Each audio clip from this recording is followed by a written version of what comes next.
1. Which of the following best describes the primary duty of an immigration forms specialist, IFS? A. Providing legal advice on immigration cases. B. Preparing and completing immigration forms under client direction. C. Representing clients before uscis or immigration court. D. Drafting legal briefs for immigration attorneys. When assisting a client with Form I-130, an IFS must ensure compliance with which federal regulation? A. 8 CFR 3.2(1), responsibility for completion and signature. B. 28 CFR 50.2, representation of clients by attorneys. C. 22 CFR 262, visa ineligibility grounds. 9 CFR 101.1, animal importation laws. 3.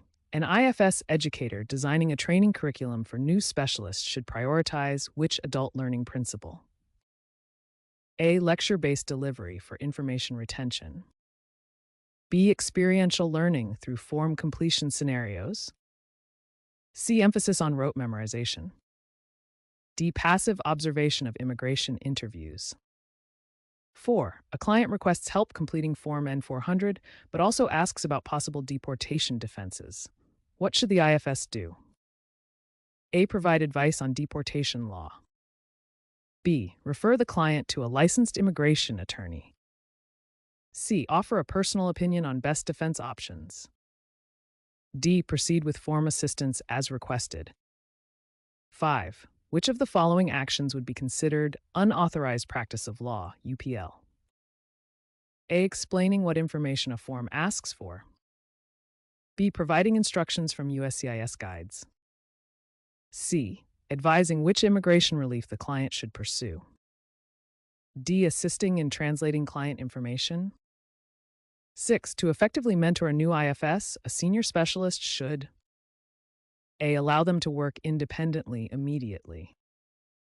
B. Provide guided supervision using structured feedback.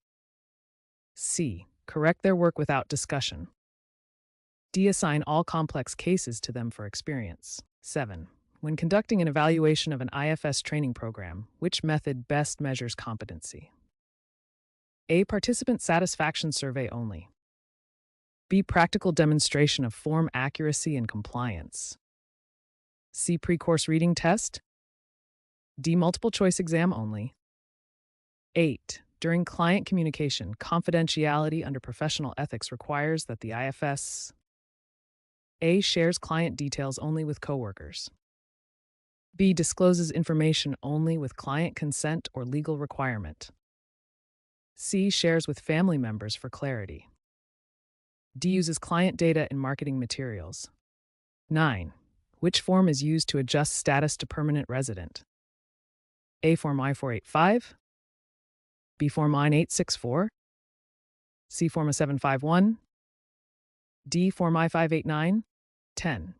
When evaluating an IFS trainee's performance, a mentor should focus primarily on A. Personal traits and attitude.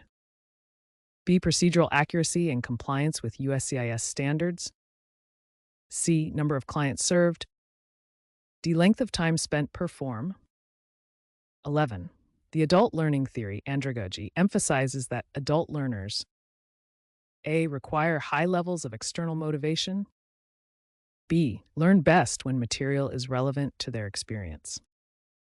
C. Prefer dependent instruction. D. Are motivated primarily by grades. 12. In a training session, what technique best supports critical thinking in IFS students? A. Case-based exercises simulating client scenarios. B. Memorizing all USCIS forms. C. Watching recorded lectures only. D. Reading the Immigration and Nationality Act verbatim.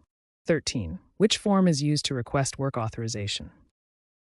AA 6540, CI 539, DA 102.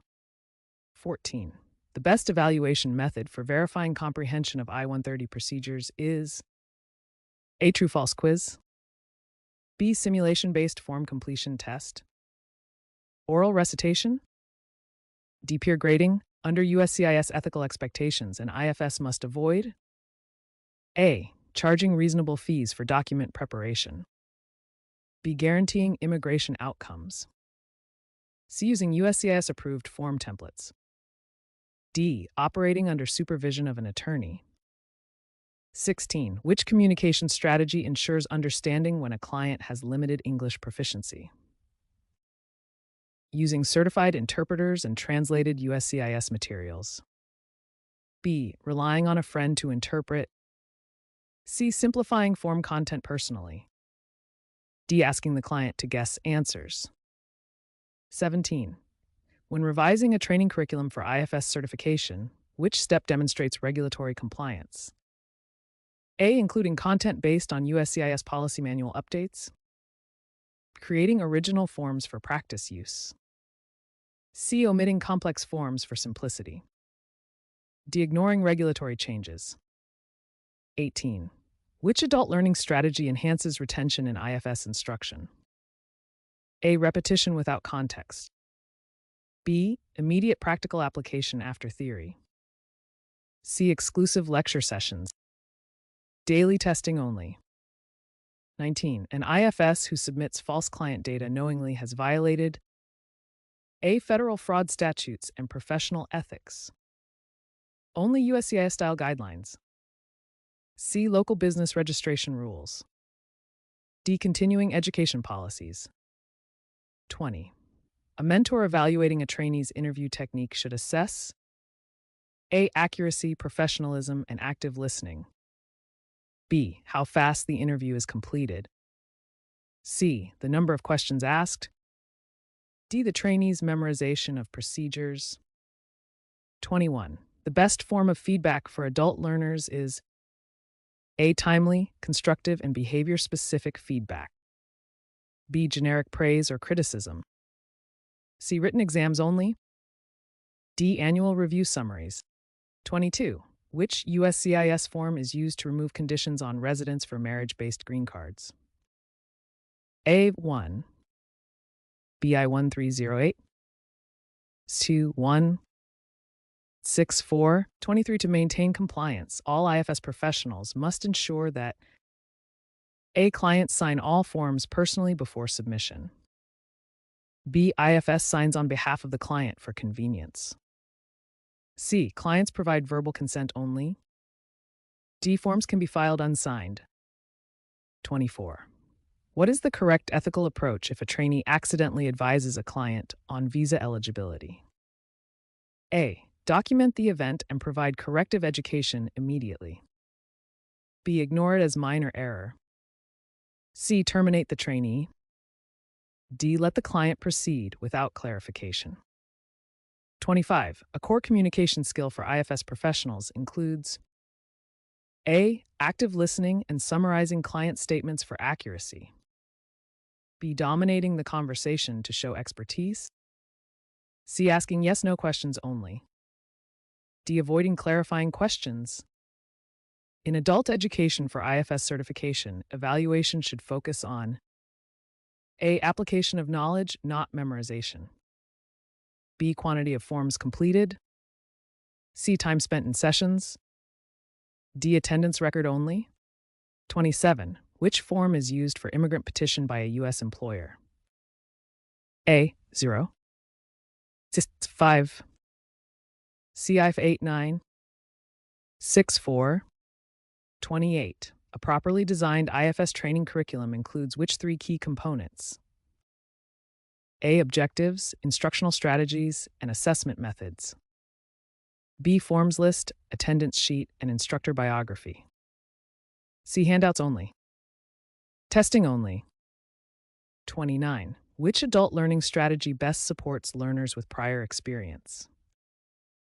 A. Facilitated discussions connecting past experiences. B. Ignoring their background knowledge. Assigning rote exercises only. D. Reading regulations silently. When assisting with Form 1864, the IFS should A. Explain general instructions but not provide legal interpretation of income requirements. B. Advise clients on how to calculate tax exemptions. C. Recommend tax filing strategies. D. Fill out the affidavit without client verification. 31. Under uscis guidance, which document is required to prove U.S. citizenship for a petitioner? A. U.S. passport or birth certificate. B. Employment authorization card. C. Social security card. D. Marriage license. 32. When communicating sensitive immigration issues, cultural competence involves A. Respecting client values and avoiding bias. B. Assuming cultural norms. C. Ignoring language barriers. D. Speaking only in legal terms. 33. What is the best method to assess a trainee's readiness for independent IFS work? A. Observation through supervised case simulations. B. Written test only. C. Group discussion. D. Peer evaluation. 34. To ensure compliance, an IFS should store client documents. A. Securely with restricted access. B. On a shared public drive. C. In personal email folders. D. Without encryption. 35. A professional mentor in an IFS training program must A. Model ethical behavior and guide through example. B. Focus only on form mechanics. C. Avoid giving feedback. Emphasize speed over quality. An IFS should decline service when A. The client requests legal advice. B. The client only needs translation. C. The form is in English. D. The client provides all documents. 37. To comply with record-keeping regulations, IFS professionals should A. Retain signed copies securely for at least the required period. B. Delete all records immediately after submission. C. Keep forms unorganized. D. Store forms without client consent. An IFS training program incorporating adult learning principles should A. Allow learners to set personal learning goals and assess progress. B. Mandate rigid content with no flexibility. C. Discourage peer learning. D. Rely on instructor monologue.